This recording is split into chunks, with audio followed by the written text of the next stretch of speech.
What are we doing? Smurfs. Yes. Didn't even do much of an intro. You're like, just turn to me. Okay, what are we doing? We're doing this. I'm like, that was our intro. I had something better planned if it was a good suggestion. That was not. Okay, so apology for kind of the different angle. People with OCD are going nuts now, but yeah, there's like no light today. I'm sitting on the opposite side, confused. Everything's moved around. Yeah, we're gonna talk about Smurfs because I was just looking through it, like, popular videos on YouTube and stuff, and Smurfs gets a lot of hits. I know, but man, and after coming off of Patch Adams, we talked about that one, but what does one say about Smurfs? Well, there's also a new one coming out that looks like it's at least sticking closer to kind of what it is. They're not bringing them to like modern day, and Neil Patrick Harris isn't there to... Okay, I will, let me just get the jump on you here. That is how bad this movie was. Not even Neil fucking Patrick Harris could save it. No. Not even him!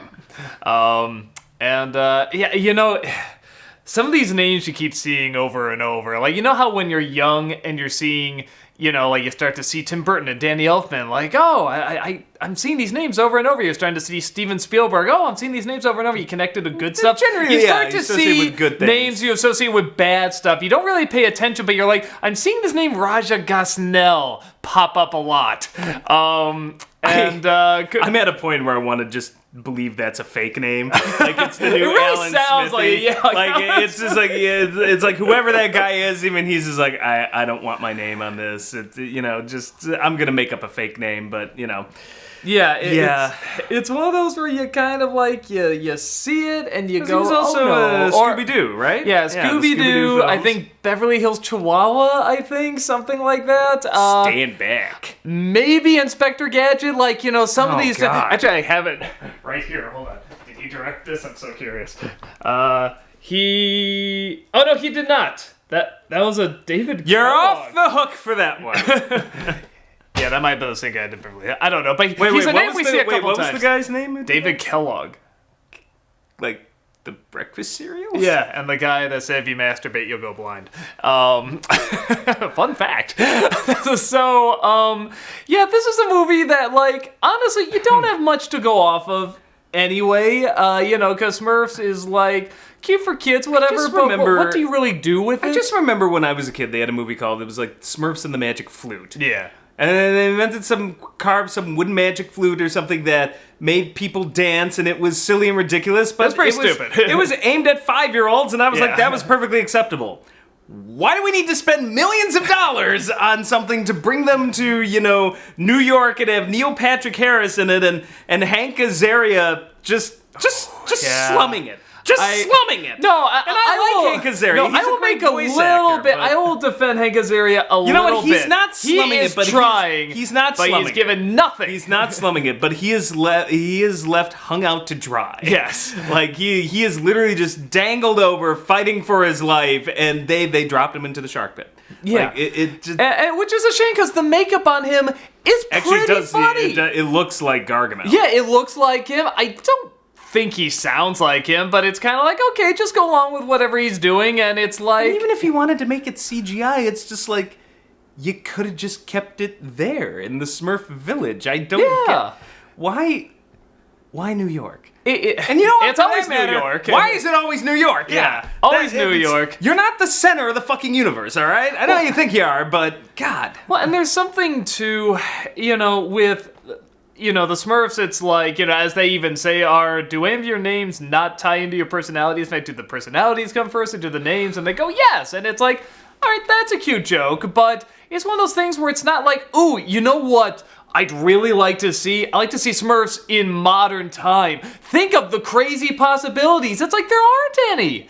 Well, what can you do with this? There's nothing you can do with this. It was meant to be just some charming little kids thing, and then they do what they always do. It's like, well, let's make it hip. Let's crap it up. Let's just totally crap it up. They cat in the hat. Yeah. Well, they shat in the hat. That's what they did. Do we dare go as far as say cat in the hat? No, cat in the hat's way worse. No. Smurfs is mostly harmless, at least, as terrible as it is. Cat in the hat, hurts. I think it kills angels. I think every time somebody watches it, actually angels die. I think it's part of that like heavenly war between heaven and hell, and yeah, it's part of some demonic thing.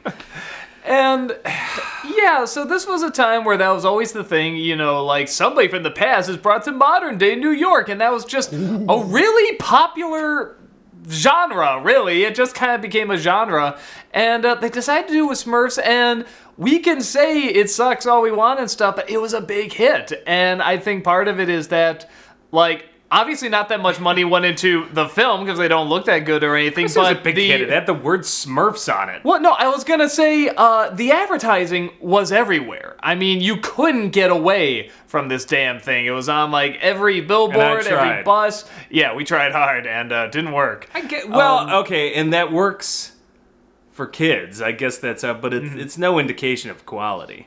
I always kind of say like, you know, remember like with because as an adult, seeing all the ads for Smurfs made me want to not only not see it, but track down every theater that was running it and blow it up. In the middle of the night with nobody in it, but blow it up.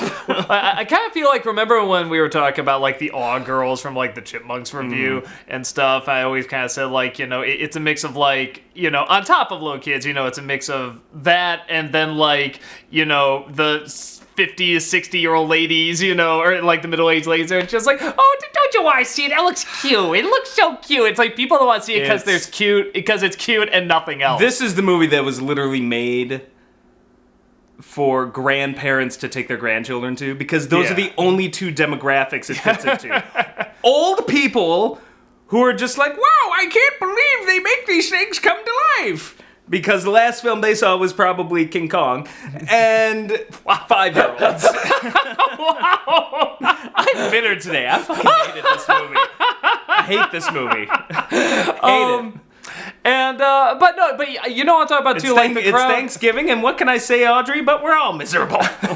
It's one of those things where it's like, you know, that crowd of like, not that they want to see it ironically, but they kind of do. I can't remember these girls growing up in high school. I was like, you want to see Space Jam? Come on, that's funny. Bugs Bunny, Michael Jordan, that'd be cool. And they I just want knew a lot to of see guys the movie. who saw Space Jam. No. But I'm talking about like the people that wanted to go see the movie, or like, yeah, people want to go see the movie, so it's like, just want to be fun, then they text throughout the whole movie and talk and stuff. Like, they're not actually there to see the movie, they're there to have something on while they text and talk.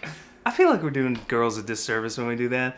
Because how many, like, cool girls, nerd girls, tomboy girls, goth girls, Daria girls would look at these films and be like, that looks like shit? No, I'm talking about, like, because I knew these girls growing up. They were kind of like the popular girls. They had like, you know, okay, so idiots. So you knew some idiots growing up.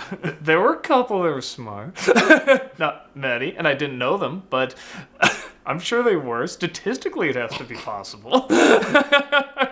You're not making your case. No, but you know what I'm talking about. I mean, it's sort of like, there's people who want to see it because wouldn't that be cute?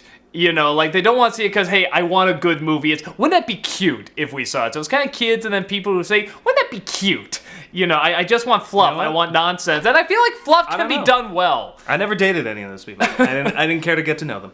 It's one of those things where it's like, you know, fluff can be done well. You know, like Storks. We saw that. We love that movie. But that was actually a good movie. No, but I mean, like, in terms of, like, because the reviews were like, was it like 60% or something? Or like, why the hell did it only get like 60%? And we were saying, because it's not changing anything. It doesn't have any huge moral lesson that's going to be like Pixar or something like that. It's just a good comedy. And I sort of think to myself, comedy always is lower on the totem pole anyway amongst critics. Yeah, unless it's trying to change the world somehow. And that's not fair. Sometimes a comedy can just be a comedy, and it can be fluff. I think Storks is great fluff that's written fantastically and is super, super funny. But Smurfs is not a comedy. It's a documentary on how to not make a movie.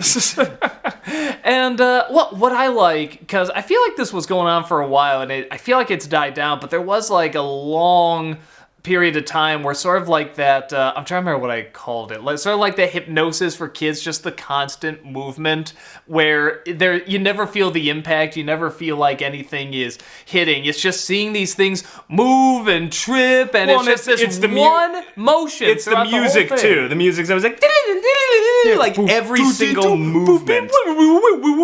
Like even Warner Brothers cartoons still have silence occasionally, or pauses, or breaths, or breaks in the music. Yeah, it just feels like autopilot. Like when you do that, it's like you put it on autopilot and the kids are just going, huh, and they're not going to laugh. They're just going to look at it because it's movement. Or I think movement porn is what I call it. It's just movement porn.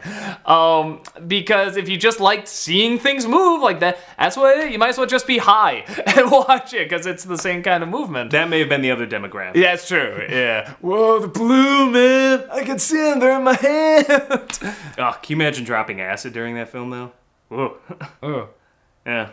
Or pounding some absinthe right over it. Yeah. Just thinking of seeing a hissing Hank Azaria on acid. No thanks. I just, man, sitting there tripping balls. Oh! Gargoyle's coming at me! That freaky ass cat. Yeah. Oh man, that cat was special effects are no good. Who apparently is a boy. We find out it's actually a boy cat, even though he has a girl's name. What was it, Azrael? I think so, yeah. I didn't watch the show that much. Gender neutral name? I thought that was some demon-like name. I don't know. Could be. That's kind of cool. I don't know. I'm not sure that. I think that's a kind of a gender neutral, like. I don't know. I was gonna say probably not too many other places we can go after that, but yeah, like Jean. A Jean is a gender neutral. Like you could have a girl named Jean. You could have a boy named Jean. And got it. I'm sorry, I'm running out of things to talk about. It's freaking Smurfs. It's Smurfs. The only thing I can figure is so many people clicked on our review of it that there must have been just that hatred that we had too, because they made a sequel that was also a hit, but then they stopped. It's like which Alvin was and the interesting. Chipmunks. No, with the Chipmunks, they just kept going and going. You know, but with Smurfs, they stopped at 2, and I found that interesting. You know, I think they did the same thing with Scooby-Doo. They stopped at 2, but I think they both did well. Yeah. We took it off the Smurf. Oh, you know, I forgot too the celebrities too. Isn't Katy Perry in this too? Honestly, this probably did well because she wore that Smurf dress. All That's probably why. Is Hank Azaria and Neil Patrick Harris. I remember nothing. I don't even remember the plot. I don't even remember what Neil Patrick Harris did. What did he do? What do they always do?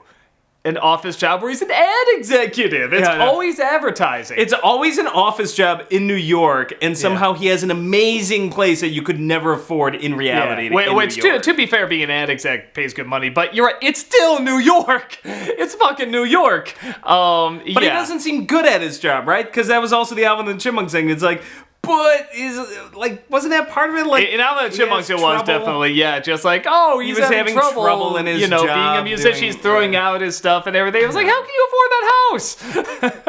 I just realized there was like no plot. What's the Chipmunks or Smurfs? Or both? Either of them. But I'm just like, what was it? It was Neil Patrick Harris was doing things, and Smurfs showed up and did things. And then things got resolved. And then they left. It's like, you know what? I'm happy with my things. And that was a thing. You know, and if you explain that to a child, they would probably just nod and agree with you that that's what it was about. Yeah, that's right. Yeah, I'm trying to think. Jonathan Winter's greatest performance. He was in that? Yeah. Oh, he's Papa Smurf. It was his best performance since Rocky and Bullwinkle. That's right. I forget. This is like, there's some movies like Patch Adams was interesting because it angered me for all the right reasons that I can remember. Smurfs is one of those films where it just angers me in a way it's kind of easy to forget. Yeah, I'm just angered because I can't even remember sitting through it. It's like Tim Burton's Alice in Wonderland. I'm like, the second I left... Oh, Alice in Wonderland really pissed me off. The second I left the cinema, the second I walked outside and the sun shone in my face again, I'm like, what the hell just happened? I have no memory of the movie I just saw. I love Alice in Wonderland. That's why that one pissed me off. Well, I didn't love the Smurfs to begin with, so I was completely... Yeah, no, like, I can sort of see it with this one. As I said, I watched them as a kid, so I had that attachment, but... I was never attached enough to them as a kid that I'm just like, how dare you with the Smurfs? But at the same time, that just means it's unmemorable. I remember the pasta more than I remember the show. You remember Smurfs pasta? With meatballs! No. If you get 3 Smurfs on your spoon, you win! Because pasta was a game back then. You know, it's really weird. Even by the low bar that we set for ourselves being like 5 years old, you still ate shit. Oh yeah, no, that was Chef Boyardee. That was This guy kept Chef Boyardee in business for like 10 years. No, well, that was Single-handedly propped the company. He got that name because that's what people said after having it. They went, Chef Boy. And that's how it went. I was just gonna say Chef Oh man. So yeah. But I do remember that, how it was always a game.